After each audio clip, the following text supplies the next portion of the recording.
Jutsu Kaisen के season 3 के part 1 के 12 एपिसोड आ चुके हैं। तुम दिल पे हाथ रख के बोलो या फिर मम्मी कसम खा के बोलो कि तुम जो इंसिडेंट हुए उसको लेकर कंफ्यूज नहीं हुए। क्या हुआ कि इस वजह से हुआ, तुम कंफ्यूज नहीं हो, 100% कंफ्यूज हो। जहां पर तुम्हें मैं सबसे पहले तुम्हारा कंफ्यूजन एक चीज को लेकर दिखाता हूँ। जहां पर तुम्हें ये बात याद ही होगा कि अपनी माँ की ज़ेनिन ने पूरे क्लैन को डिस्ट्रॉय किया। जहां पर तुमने एक चीज देखा होगा कि जब क्लैन को डिस्ट्रॉय कर रही थी तो भाई वो अपनी एनिमीज को भाई अपनी तरफ खींच रही थी और फेंक रही थी, क्योंकि अपना जो तोजी था, मॉन्स्टर था, वो ऐसा नहीं कर पाता था। बट हमारी जो फीमेल तोजी यानी माँ की ज़ेनिन है वो कैसे कर लेती है, वही चीजें तुम्हें मैं इस वीडियो में बताने वाला हूँ। और तुम्हें और भी चीजें बताने वाला हूँ कि किस तरह अपना जो हिगुरुमा था इतादोरी को भाई अपने जस्ट शॉट से एक टच से मार सकता था, बट उसने नहीं मारा। क्यों नहीं मारा वो चीजें एक्सप्लेन करने वाला हूँ। और तुम्हें ये भी बताने वाला हूँ कि किस तरह हमारे जुत्सु काइसेन की भाई एपिसोड में एक इंडियन सॉर्सरर हमें इंट्रोड्यूस कराएगी, जो कि एक काफी प्राउड वाली मूवमेंट है। जहां पर और भी तुम्हें चीजें मैं देखने को मिलने वाली इस वीडियो में, जिनमें कि ये भी है कि ओकोत्सु जब ना 1v3 लड़ रहा था अपने सॉर्सरर से, तो भाई वहां पर तुम्हें बहुत मजा आया होगा और तुम बोल रहे दिल में कि ये होता है भाई एब्सोल्युटली सिनेमा और बैगन। बट ये बात बोलते हुए तुम थोड़ा सा झिझक रहे होंगे, तुम्हें कुछ कमी महसूस हो रही थी। वो कमी एनिमेशन को लेकर था, उसको लेकर भी डिस्कस करने वाला हूँ इस वीडियो में। यानी तुम्हें सब कुछ मिलेगा। जहां पर मैं पहले दूसरे एपिसोड को लेकर बात करूं तो मैं पहले दूसरे एपिसोड में कलिंग गेम भाई वो भी तेंगिन के थ्रू इंट्रोड्यूस हुआ था। जहां पर कलिंग गेम किसने बनाया, क्यों बनाया, किस मोटिव से बनाया, ये सब चीजें हैं। वो सारी चीजें भाई मैंने एक डिटेल वीडियो में एक्सप्लेन किया है कि कलिंग गेम के रूल क्या है और कलिंग गेम किस मोटिव से बनाया है। और भाई तुम सोच रहे होगे कलिंग गेम को बहुत हल्के में ले रहे होगे, क्योंकि तो मैं पहले बता दूं कि कलिंग गेम अगर तुम नहीं समझते हो कि गेम के रूल क्या है और ये गेम किसने बनाया, किस रीजन से बनाया, अगर ये तुम नहीं समझते हो तो मैं लिख के दे रहा हूँ कि आगे के जितने भी बैटल है इनमें गोजो से सुकुना और हिगुरुमा की बैटल है, ये तुम्हें समझ में नहीं आएगा कि ये किस रीजन से हुआ और ये जो चीजें चल रही है हमारे जुत्सु काइसेन के सीजन 3 में क्यों हो रही है, किस वजह से हो रही है, तो ये चीजें तुम्हें नहीं समझ में आएगी। इसलिए तुम कलिंग गेम के रूल और कलिंग गेम क्या है, किसने बनाया, ये समझना जरूरी है। इसलिए मैं बोल रहा हूँ डिस्क्रिप्शन में वीडियो का लिंक है, जाके चेकआउट करो या फिर मेरे भाई आई बटन से देख लो या अपने चैनल पे जाके चेकआउट कर लो। कलिंग गेम बहुत इंपॉर्टेंट है। यहाँ पर मैं बता दूं पहले दूसरे के एपिसोड की भाई एंड होते होते हमें कुछ चीजें पता चलती कि जहाँ पर कलिंग गेम के रूल और रेगुलेशन और कलिंग गेम कितना खतरनाक है, कितना ब्लडी गेम है, ये जानने के बाद मेगुमी और साथ में अपने इतादोरी ओकोत्सु पांडा भाई निकल जाते एक सफर पे, जहाँ पर उनका पहला मोटिव है कि उन्हें एंजल एक सॉर्सरर को ढूंढना है। वो एंजल और सॉर्सरर जो है ना वही भाई अपने प्रिज्म रोल का भाई गेट खोल सकती है, जिसमें गोजू कैद है। गोजू भाई बाहर निकल पाएगा। अगर गोजू भाई बाहर निकलता है तो वही कलिंग गेम को स्टॉप कर सकता है, वही रास्ता निकाल सकता है और भाई वही हालात को भाई संभालने में, स्टेबल करने में हेल्प कर पाएगा। जहाँ पर ये उनका मोटिव है। और साथ में तुम्हें बता दूं कि अपने केंजाकू ने भाई सबकी भाई कर्जेस को अवेक किया है। सानो के पास जबरदस्ती कर्जेस को अवेक किया है, जिसमें मेगुमी की सिस्टर आती है। और भाई तुम बोलोगे कि भाई इसमें कौन सी बात है, तो मैं बता दूं कलिंग गेम में जो पार्टिसिपेट नहीं करेगा तो भाई उसकी कर्जेस को रिमूव किया जाएगा कुछ दिनों में, तो ऑटोमेटिक ही मर जाएगा। यानी कि उसको कलिंग गेम में इन्वॉल्व होना पड़ेगा, शामिल होना ही पड़ेगा। और भाई कलिंग गेम में शामिल होगा तो वहां पर ब्लडी गेम चलेगा, जहाँ पर एक दूसरे को मारना ही है, तो वहां पर भी उसकी बहन के बनने के चांसेस है ही है। तो इसी वजह से भाई अब थोड़ा पर्सनल हो गया है मेगुमी के लिए, इतादोरी के लिए, ओकोत्सु के लिए, सबके लिए। और साथ में और भी इंसान है जिनकी जबरदस्ती कर्जेस को अवेक किया गया है, तो उनके लिए भी भाई थ्रेट्स हैं, तो उनको भी बचाना है, नॉर्मल इंसानों को भी बचाना है, इतने सारे थ्रेट्स हैं।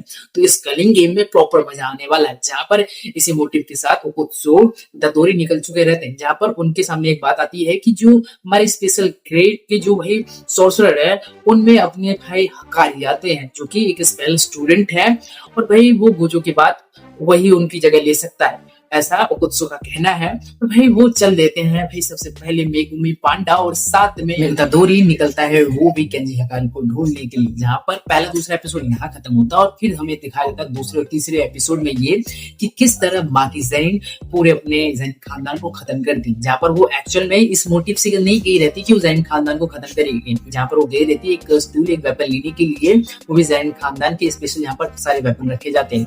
वहां पर जाती है, वहां पर वेपन तो नहीं मिलते, उसे मिलते उसका फादर विथ उसकी सिस्टर के साथ, जहां पर उसका फादर इंतजार कर रहा होता है कि माकी यहाँ पर पहुंचे और मैं माकी को मार दूं।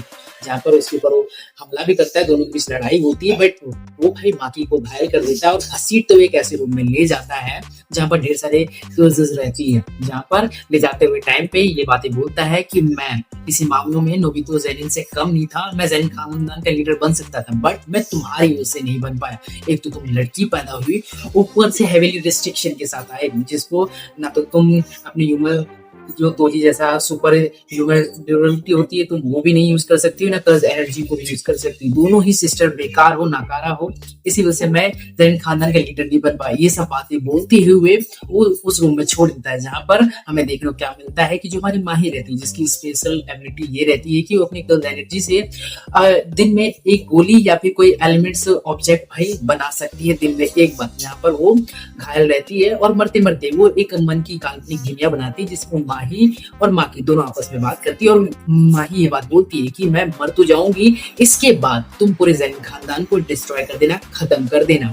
जहाँ पर वो जाते जाते ये बात बोलती कि मैं सारे कर्जेस को अपने साथ ले जा रही हूँ, मैं तुम्हारे लिए ये छोड़ के जा रही हूँ। जहाँ पर अपनी माकी का हेवी रिस्ट्रिक्शन हट जाता है, अब उसके पास कोई जीरो कर्ज एनर्जी नहीं है। वो पहले भी उसके पास नहीं था, वो कर्जेस को नहीं देख सकती थी, बट उसका तोजी वाला फॉर्म अनलॉक हो जाता है। ये फुल पोटेंशियल पे अब तोजी बन चुकी है, जहाँ पर उसके हाथ में एक स्प्लिट कटाना देते हुए उसकी सिस्टर चली जाती है। वो स्प्लिट कटाना जो उसके हाथ में थी वो सिस्टर की भाई बनाई हुई आखिरी निशानी है, और वो हाथ में लेकर वो पूरे ज़ेनिन खानदान की खात्मा शुरू कर देती है। और वहां पर हमें एक और वेपन दिखता है जिसका नाम ड्रैगन बॉन रहता है। और ड्रैगन बॉन और साथ में स्प्लिट कटाना की बदौलत ही अपनी माँ की ज़ेनिन पर्सन को अपनी तरफ खींच सकती है और फेंक सकती है। वो अपनी माँ की एबिलिटी नहीं है, ये वो वेपन्स की एबिलिटी है, जिसकी वजह से वो अपनी तरफ पर्सन को खींच सकती है और फेंक सकती है। ये मत सोचना कि उसके पास कोई स्पेशल कर्ज एनर्जी, उसके पास कोई कर्ज एनर्जी नहीं है, बस वो तोजी जैसी है, एक मॉन्स्टर जो कि अपने आसपास की कर्जेस को भाई महसूस कर सकती है और भाई बहुत फास्ट है, और उस ऊपर उसकी जो ड्यूरेबिलिटी वगैरह है वो बहुत ज्यादा बढ़ चुकी है, जस्ट लाइक तोजी जैसा। और वो उसका कमाल तुम देख चुके हो कि जहां पर वो किस तरह नाबितो के भाई ज़ेनिन की भाई टेक्निक जो फ्रेम बाय फ्रेम रहती है अब सेंस भी कर लेती है और उसे भाई बाईपास करती है, पंच में बहुत टैटी तरीके से मारती है, और जिनाची को भाई बड़ी ब्रूटल तरीके से उसे भी मारती है और पूरे ज़ेनिन खानदान का खात्मा कर देती है, जो कि तीसरे और चौथे एपिसोड में तुम्हें ये देखने को मिलता है। जहाँ पर अब हम बात करें अपने पांचवें और छठे एपिसोड की, अगर हम बात करें तो अब तक केंजाकू ने कलिंग गेम को स्टार्ट कर दिया है, जहाँ पर हमारे मेगुमी पांडा और साथ में इतादोरी हमारे उस इलाके में पहुंच जाते हैं जहाँ पर केंजी हकारी रहते हैं। जहाँ पर केंजी हकारी एक्चुअल में एक स्पेल स्टूडेंट है जो कि इलीगल बैटल अरीना चलाता है, लोगों को लड़वाता है पैसों के लिए। जहाँ पर पांडा इतादोरी भी लड़ते हैं ताकि वो केंजी हकारी के आंखों में भाई आ सके और उसका ट्रस्ट बिल्ड कर सके, जिसके लिए एक फेक बैटल भी करते हैं जहाँ पर इतादोरी जीतता भी है और साथ में वो केंजी हकारी के पास भी पहुंचता है, क्योंकि केंजी हकारी उस पर ट्रस्ट कर लेता है। जहाँ पर उसे ये बात पता चलता है कि इतादोरी एक्चुअल में एक ही दूसरे सॉर्सरर स्टूडेंट है, जिसकी वजह से वो भड़क जाता है और फिर उसके बीच में बैटल होता है। बट इतादोरी कोई जवाब नहीं देता है, वो पिटता रहता है, क्योंकि उसके वो ट्रस्ट भाई बिल्ड करना चाहता था और ताकि वो हेल्प के लिए उसे मना सके। जहाँ पर इतादोरी लड़ते हुए भाई बहुत बुरी तरीके से पिट रहा होता है, बट उसे ये बात बताता है कि जो अपना साथी वो जो है एक्चुअल में कैद हो चुका है और भाई उसे रिलीज करने के लिए तुम्हें हेल्प चाहिए, और जो कलिंग गेम है उसको भी रोकने में तुम्हारी हेल्प चाहिए। वो कहता है कि ये पॉसिबल ही नहीं है कि अपना साथी गोजू भाई कैद हो सके, और भाई इस बात को मैं खुद मानने के लिए नहीं तैयार हूँ। अगर मैं केंजी हकारी रहता कि भाई अपना सातोरू गोजू कैसे कैद हो गया, और उसका ये पर्सनल जो ओपिनियन होता समझ में आता है और वो बहुत बुरी तरीके से पीटता है।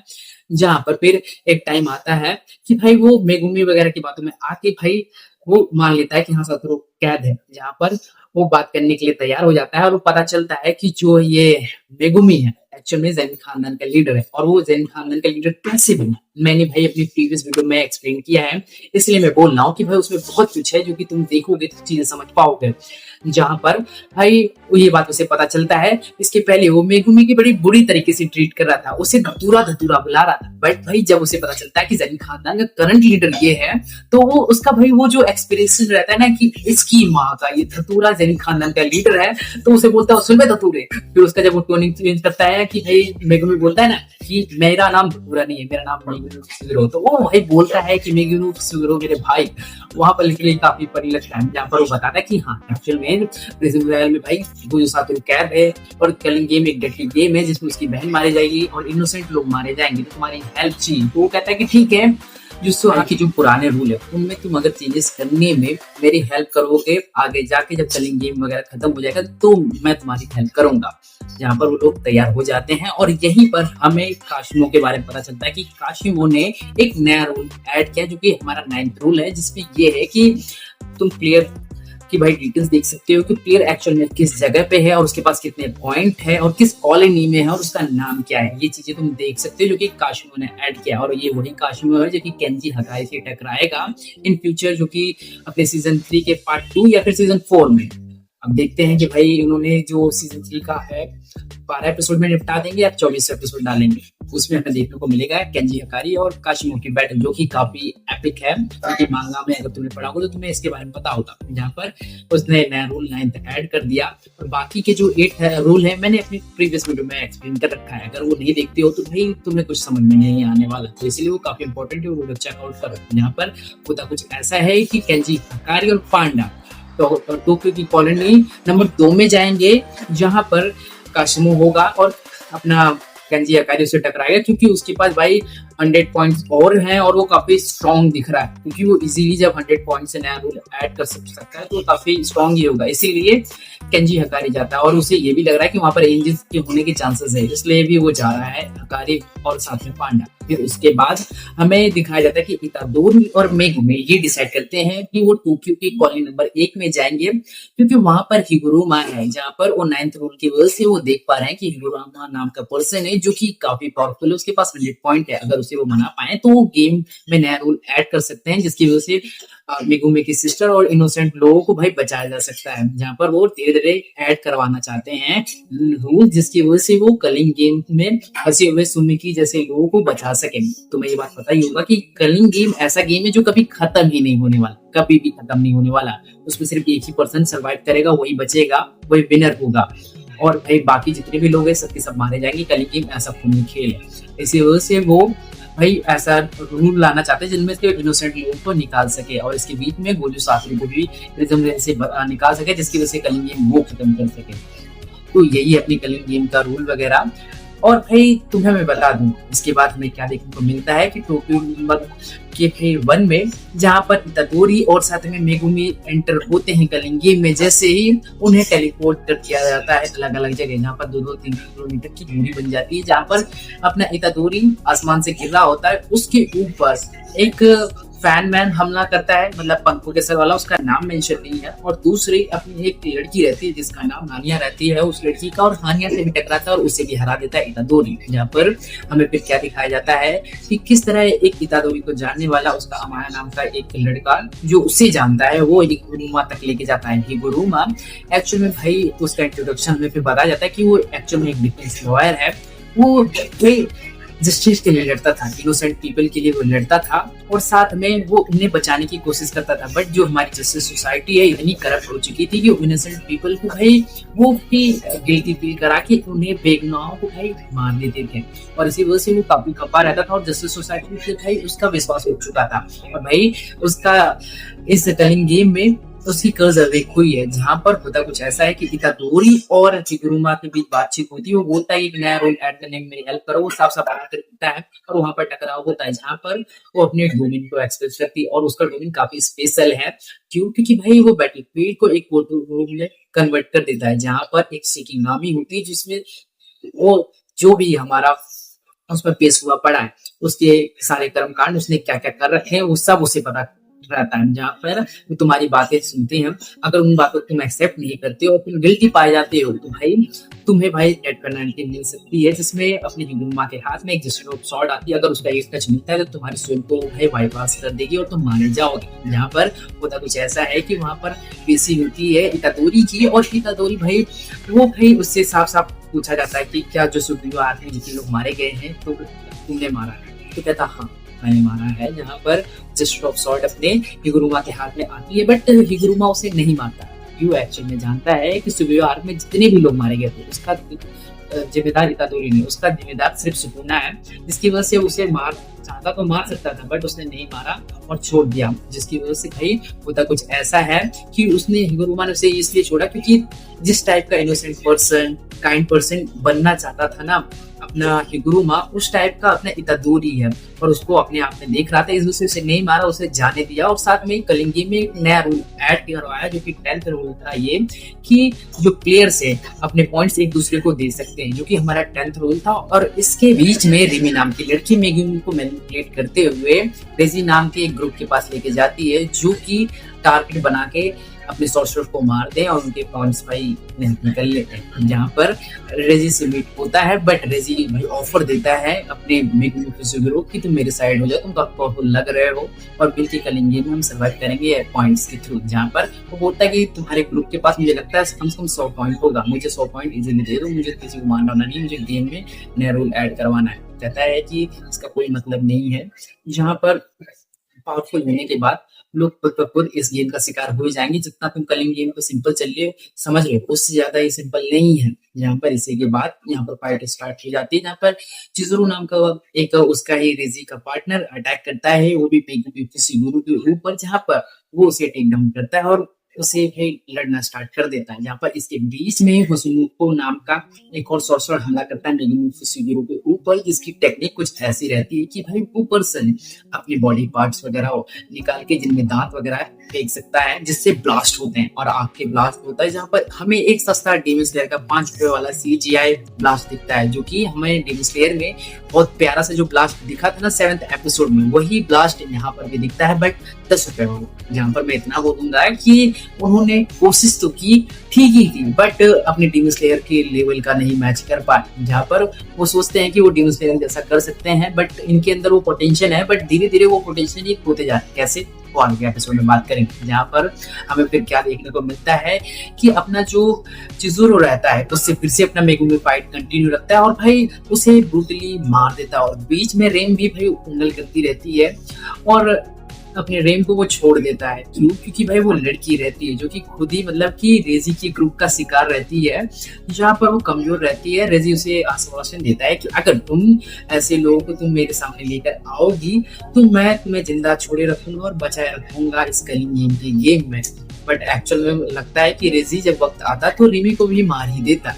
इसी वजह से भाई वो ऐसे सपोर्टिव रहती है। जहाँ पर हम बात करें आगे फाइट को लेकर, जहाँ पर चिजुरू के साथ मेगुमी की फाइट होती है, जहाँ पर मेगुमी बड़ी ब्रूटल तरीके से चिजुरू को मारता है, जहाँ पर चिजुरू को हवा में ही एकदम ब्रूटली मारता है। जहाँ पर हर पर्सन इस सिनेरियो को देखकर वो तुजी को याद करता है कि तुजी ने भी ऐसे ही सेम मारा था, वो भी एक स्पेशल ग्रेड के अपने गर्ल्स को उसके डोमेन में घुस के, वो भी 2nd सीजन में। एकदम से याद दिलाता है कि बाप और बेटा कहीं अलग नहीं है, दोनों ही गुस्से में जब अपने में आएंगे तो फाड़ के रख देंगे। जहाँ पर इसके साथ चिजुरू की डेथ होती है और इतने में अपने रेजी और होशिको दोनों एक साथ हो जाते हैं, जहाँ पर 1v2 की सिचुएशन हो जाती है मेगुमी के लिए। जहाँ पर होशिको उसके ऊपर अपने एक तीर का भाई फेंकता है, अगर वो उस पर लगता है तो ब्लास्ट हो जाएगा। जहाँ पर सडनली एक पर्सन का एंट्री होती है जो कि होता है ताकाबाओ, जो कि भाई एक कॉमेडियन था और उसकी कर्स टेक्निक भी कॉमेडी है। जहाँ पर तुम्हें बता दूं उसके बारे में कि वो इतना पावरफुल है कि वो गोजो से भी ज्यादा पावरफुल है।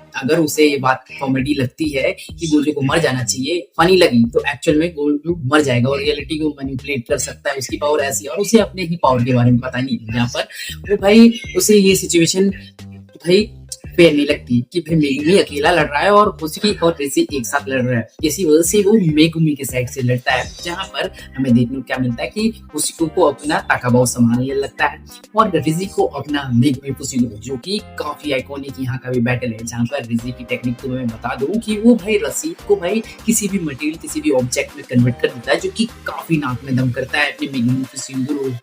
और लिटरली मैं बता दूं मेगुमी पे भाई इतना ज्यादा वो बर्डन डाल देता है, इस तरह तक भाई मजबूर कर देता है कि अपने मेगुमी को डोमेन एक्सपेंड करना पड़ता है। और वो डोमेन की बैटल काफी आइकॉनिक है, रिजे काफी टाइम तक भाई परेशान करता है। यहाँ पर एंड दी एंड भाई वो मरते मरते भाई वो अपने पॉइंट देने के लिए तैयार नहीं होता है। जहाँ पर उसे दिखता है कि भाई मैं मर रहा हूँ, तो जाके मेगुमी को वो पॉइंट्स अपने दे देता है। जहाँ पर होता कुछ ऐसा है कि मरते मरते वो पॉइंट तो दे देता है, बट वो कुछ बात बोलती है कि तुम जो ये पॉइंट कलेक्ट कर रहे हो, तुम भी देखना पावरफुल लोग कि तुम भी शिकार बनोगे, तुम भी इस कलिंग गेम के शिकार बनोगे, जो कि एक्चुअल में अपनी रेजी की बात सही थी। वो कैसे, तो तुम्हें मैं स्पॉइलर अलर्ट, मांगा में आगे जाके तुम्हें क्या देखने को मिलेगा कि अपना सुकुना किस तरह मेगुमी की बॉडी टेक ओवर करता है। जहाँ पर उसकी जो सिस्टर रहती है ना कलिंगन में फंसी हुई सुमी की, एक्चुअल में उसके अंदर एक पुराने एरा की सॉर्सरर भाई अवेक होती है, जिसकी वजह से भाई वो टूट जाता है। और साथ में उसी टाइम का फायदा उठाते हुए सुकुना अपने पितादोरी का उंगली का तोड़ता है और उसके मुंह में डाल देता है और उसकी बॉडी में ऊपर भाई कंट्रोल कर लेता है। और उसी की देन है जो हमारे सुकुना प्रॉपर वो उसमें आ जाता है और 10 साइड उस टेक्निक का भी मालिक हो जाता है और गोजो को भी निपटा देता है। वो तो बात की पुरानी बात है। जहाँ पर भाई अब हमें क्या देखने को मिलता है कि अब जो रेजे के 41 पॉइंट थे वो मेगुमी के पास आ चुके हैं, क्योंकि रेजे ने उसे ट्रांसफर कर दिया है। जहाँ पर अभी तक ताकाबाओ ओसिको के साथ लड़ रहा था, बट उसका वो कुछ भी नहीं बिगाड़ पाया, क्योंकि वो रियलिटी की मैनिपुलेट कर सकता है, एक सिंगल स्क्रैच भी नहीं मार पाया। जहाँ पर एट द एंड उस काको को पता चलता है कि रेजे एक्चुअली मर चुका है, तो कहता है मैं नहीं लड़ूंगा, मेरा पार्टनर मर चुका है। जहाँ पर ताकाबाओ फनी वे में कॉमेडी वे में बोलता है कि अपने पॉइंट्स मुझे दे के चले जाओ। जहाँ पर वो नहीं देता, वो चला जाता है और यहीं पर हमारे ताकाबाओ का भाई अलविदा वगैरह हो जाता है। फिर हमें मेगुमी पे दिखता है कि मेगुमी फिलहाल काफी घायल है, तो भाई वहीं पर फिर वो गिर पड़ता है और उसे एंजल उठा लेती है। तो भाई अब हो गया हमारे एंजल की एंट्री, और एंजल वही है जो प्रिजन रेंज से अपने गुंडों को निकाले। जहाँ पर फिर हमारे ओकोत्सु के ऊपर भाई सीन चला जाता है और भाई हमें दिखाया क्या जाता है कि ओकोत्सु फिलहाल अभी स्पेशल ट्रेनिंग पे, जहाँ पर वो जो कमजोर लोग हैं उनको प्रोटेक्ट कर रहा है, जो हमारे पावरफुल कर्जेस हैं, सॉर्सरर है, उन सब से प्रोटेक्ट कर रहा है। यहाँ पर इस तरह भाई हमारे ऑलमोस्ट 7 से लेके 11 एपिसोड भाई खत्म, 7 से 11 एपिसोड, जिनमें फिर हमारा 11वें एपिसोड के एंड में हमें और भी कुछ चीजें बताई जाती है, जिनमें हमें क्या दिखाया जाता है कि हमारा जो ओकोत्सु है फिलहाल वो केंदो कॉलोनी में है। केंदो कॉलोनी में 4 मोस्ट पावरफुल सॉर्सरर है, जिनमें भाई लकड़ वाला आता है और यही एक इंडियन सॉर्सरर है, जिसे भाई बहुत इजीली अपना ओकोत्सु भाई 11वें एपिसोड में मार देता है। ऑलमोस्ट भाई 7 से लेके 11 एपिसोड इन चीजों में भाई खत्म हो जाता है। फिर हमें इसी 11वें एपिसोड के एंड में ये भी बताया जाता है कि ओकोत्सु अभी 3 लोगों से टकराने वाला है, जो कि हमें 12वें एपिसोड में दिखेगा। और 12वां एपिसोड अगर तुम्हें पता हो तो भाई वो 28 मिनट का है, बाकी एपिसोड से वो काफी बड़ा है। जहाँ पर लिटरली ये एपिसोड पर्सनली इस सीजन का मेरा फेवरेट है। क्यों? क्योंकि इस हिसाब का इन्होंने बैटल दिया है, जहाँ पर इस बैटल में तुम्हें देखने को क्या मिलने वाला है कि ओकोत्सु 3 सॉर्सरर से अकेला टकराता है, और वो भी एवे ने, जहाँ पर वो रियोन से टकराता है। रियोन एक्चुअल में भाई अपने बालों को भाई तोप बना के फायर करता है और तोप की गोली को भाई मैनिपुलेट कर सकता है, अपने अकॉर्डिंग अपने डायरेक्शन में भाई डायरेक्ट कर सकता है, क्योंकि काफी डेडली, काफी खतरनाक होते हैं उसके भाई ब्लास्ट। जहाँ पर अब काकुरो की बात करें, एक्चुअल में वो लड़की है जो कि बादल को मैनिपुलेट कर सकती है और साथ में स्पेस को भी कुछ हद तक। जहाँ पर अगर मैं बात करूँ लास्ट वन, क्योंकि काकुरो है जो एक्चुअल में कॉकरोच हो, जो कि जादूगर है स्पेशल ट्रेड का, जहाँ पर भाई वो एक्चुअल में कॉकरोच जैसा दिखता है और उसकी पावर ये है कि वो कॉकरोच को भाई मैनिपुलेट कर सकता है, ढेर सारे कॉकरोच भाई पैदा कर सकता है। जहाँ पर बहुत कमाल की बैटल होती है वो भी सबसे पहले कुकुरो से, जहाँ पर वो कॉकरोच को भाई ऑलमोस्ट ही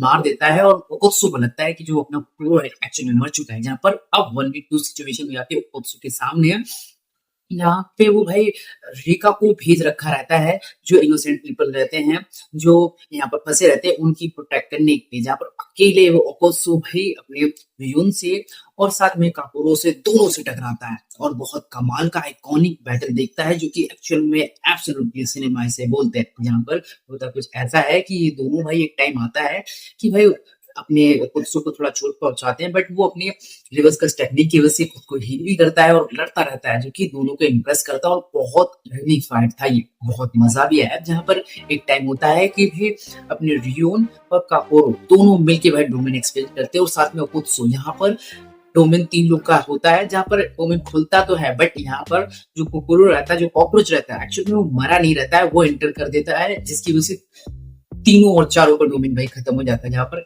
यहाँ पर फिर से भाई 1v3 का सिचुएशन बन जाता है, जहाँ पर वो रीका को वापस से बुलाता है और 5 मिनट तक भाई इतनी तगड़ी फाइट होती है, जहाँ पर वो कोरो को पहले हराता है, यानी कॉकरोच को हराता है, फिर वो हराता है अपने काकोरो गर्ल्स को, फिर गर्ल को हराने के बाद वो रियो को हराता है और भाई वो सबको जान से नहीं मारता है, जहाँ पर वो सबको बचा के रखता है और जो चोट पहुंची रहती है उन लोगों को रिवर्स कस टेक्निक से उन्हें हील करता है ताकि उनके पॉइंट्स ले सके। वो अच्छा रहता है, काइंड रहता है, और वो हील करने के बाद उनके पॉइंट्स लेता है और उसके पास भाई 190 पॉइंट्स हो जाते हैं। और यहीं पर हमारा सीजन 3 का पार्ट 1 फिर 12 एपिसोड खत्म होता है, जहाँ पर देखो ये थी एक्सप्लेनेशन स्टोरी को लेकर कि किस तरह की भाई बैंगर फाइट और कमाल कमाल की फाइट थी, जहाँ पर तुम अपनी ओपिनियन बताना कि तुमने इस सीजन में सबसे ज्यादा किस फाइट को एंजॉय किया। मैं पर्सनली मेरा फेवरेट है भाई ओकोत्सु की फाइट। देखो मैंने ओकोत्सु के बारे में अभी तक जीरो मूवी में सुना कि भाई वो स्पेशल ग्रेड का सॉर्सरर है, उसे स्पेशल ग्रेड मिला पड़ा, बट हमने जीरो मूवी में वो पोटेंशियल नहीं दिखा था। बट इस भाई एपिसोड में मैंने उसकी पोटेंशियल देखी कि किस तरह भाई इतने डेडली वही सॉर्सरर को वो हैंडल किया, और स्पेशल ग्रेड का एक जादूगर जो कि कॉकरोच था भाई उसे हैंडल किया। 1v3 सिचुएशन करना कितना आइकॉनिक था, जहां पर वो रिका के बिना भी अपनी कर्स को भाई यूज कर रहा था, और रिका के आते ही क्या ही कमाल हो जाता। जहां पर यहाँ पर मुझे ये बैंगर एब्सोल्युटली सिनेमा लग तो रहा था, बट एक बात बता दूं कि इसी एपिसोड ने कई जगहों पे डिसअपॉइंटमेंट किया। देखो डिसअपॉइंटमेंट का मतलब ये है कि मैं एनिमेशन को लेकर डिसअपॉइंटमेंट की बात कर रहा हूँ। देखो मेरे को उन चीजों में डिसअपॉइंटमेंट क्यों लगा कि देखो मैंने जीरो मूवी की क्वालिटी देखी, जहाँ पर रिका भाई फर्स्ट टाइम समझ होती है कितनी प्यारी और कितनी क्रिप्टी लगती है, और इसमें भाई बड़ा अजीब से एक सांप सी सपोली सी दिख रही थी। जहाँ पर मैं मानता हूँ कि इन्होंने भाई डार्क दिखाने के लिए मांगा कि भाई अडेप्शन को अडेप्ट किया है, उस टाइप की स्टाइलिंग रख रहे हैं, बट भाई तुम्हारे अंदर डिटेल गायब हो रहे हैं। जो जीरो की मूवी की जो बात थी ना, जो पोटेंशियल थी, जो एनिमेशन थी, जिसे मैं देख के मैं ये बोलता था ना कि ये डीमन स्लेयर की जो एनिमेशन है ना, इसे ये मैच कर सकते हैं भाई, मापो में वो पोटेंशियल है, बट वो धीरे धीरे वो पोटेंशियल गायब होती हुई दिख रही है। क्योंकि देखो तुम पता है सिंपली क्या कर रहे हो। मैं मानता हूँ कि भाई इन्होंने सीजन 3 की जो एनिमेशन थे उन्होंने एक्चुअल में जो नॉर्मल कॉन्वर्सेशन होता है उनमें इंक्रीज किया है, बट वहीं पर हाई मूवमेंट आती है ना, तो वहां पर ये हक दिए बहुत बुरी तरीके से। लॉन्ग स्क्रीन हो या स्मॉल स्क्रीन साफ दिखता है। अगर कंपेयर करें सीजन 1 और जीरो मूवी से, साफ दिखता है कि भाई इन्होंने फाइटिंग के टाइम पे इनसे अच्छा एनिमेट नहीं हुआ। मैं बैंगर एनिमेशन उस मामले में नहीं मानता। फाइटिंग के टाइम पे इन्होंने उस टाइम पे बहुत खचरा सा बना एक ना खुरदुरा टेक्सचर वगैरह बिल्डिंग का फाइटिंग के टाइम पे दिखाते वो अच्छा नहीं लगता। यहाँ तक कि ओकोत्सु के चेहरा या फिर रिका का भी देखो ना तो बड़ा अजीब सा, और रिका लग भी नहीं रही थी। जब मतलब कि हमने देखा है कि जब वो समन हुई थी तो कितनी प्यारी लग रही थी, वो भी हाई मोमेंट बिल्डिंग के डिस्ट्रक्शन वगैरह में भी वो रिका लग रही थी, मॉन्स्टर लग रही थी, अच्छी लग रही थी। बट इसमें ऐसा लग रहा है कि कोई सपोली है। मुझे लिटरली वो पसंद नहीं आया, इसी वजह से मैं भाई डिसअपॉइंट हुआ। और मैं फिर से बोल रहा हूँ कि अपना जुत्सु काइसेन का सीजन 3 एनिमेशन में भाई बहुत डिक्रीज हुआ है। भाई डिक्रीज वहां हुआ है जहां पर हाई मूवमेंट आते हैं, जहां पर भाई बिल्डिंग के डिस्ट्रक्शन आते हैं, वहां पर वो एक खुरदुरा टेक्सचर वगैरह ना जो कि एनिमेशन पे अच्छा नहीं लगता है, जो कि तुम कंपेयर करते हो सीजन 1 और जीरो मूवी से। भाई बेस्ट है सीजन। मैं तो बोलूंगा जीरो मूवी तुम एक बार फिर से देखो, तुम्हें एनिमेशन एक्चुअल पता चलेगी कि मैं मापा ने क्या एनिमेट किया था जुत्सु काइसेन के जीरो मूवी और सीजन 1 को। अब धीरे धीरे वो डिक्रीज करते जा रहा है फाइटिंग की मूवमेंट में, जहां पर मेरा मानना है कि भाई उसी एनिमेशन स्टाइल को रखे तो बहुत मजा है। बट मेरा ये थिंकिंग है कि जो मैं एनिमेशन को ऐसे वे में देख रहा हूँ, मुझे लग रहा है कि फाइटिंग के टाइम पे वो डिक्रीज है, या फिर तुम भी सोचते हो। और एक्चुअल में जो जीरो मतलब कि अपने ओकोत्सु की जो बैटल हुई है ना 4 लोगों के साथ, एक्चुअल में वो बहुत 3 लोगों के साथ बहुत आइकॉनिक था। अगर एनिमेशन अच्छा करते तो और मजा आ जाता। यहाँ पर यही कुछ मेरी भाई जुत्सु काइसेन के सीजन 1 के पार्ट 1 के 12 एपिसोड को लेकर ये कुछ थॉट थे। तुम अपनी ओपिनियन बताओ, जहाँ पर मैं बोलूंगा एंड जाते हुए कि तुम प्लीज भाई कल गेम वाली वीडियो देखो, तुम्हें सारी चीजें समझ में आ जाए। और भाई आज को इतना ही, मिलता हूँ किसी नए वीडियो में किसी नए टॉपिक के साथ। Bye bye, take care.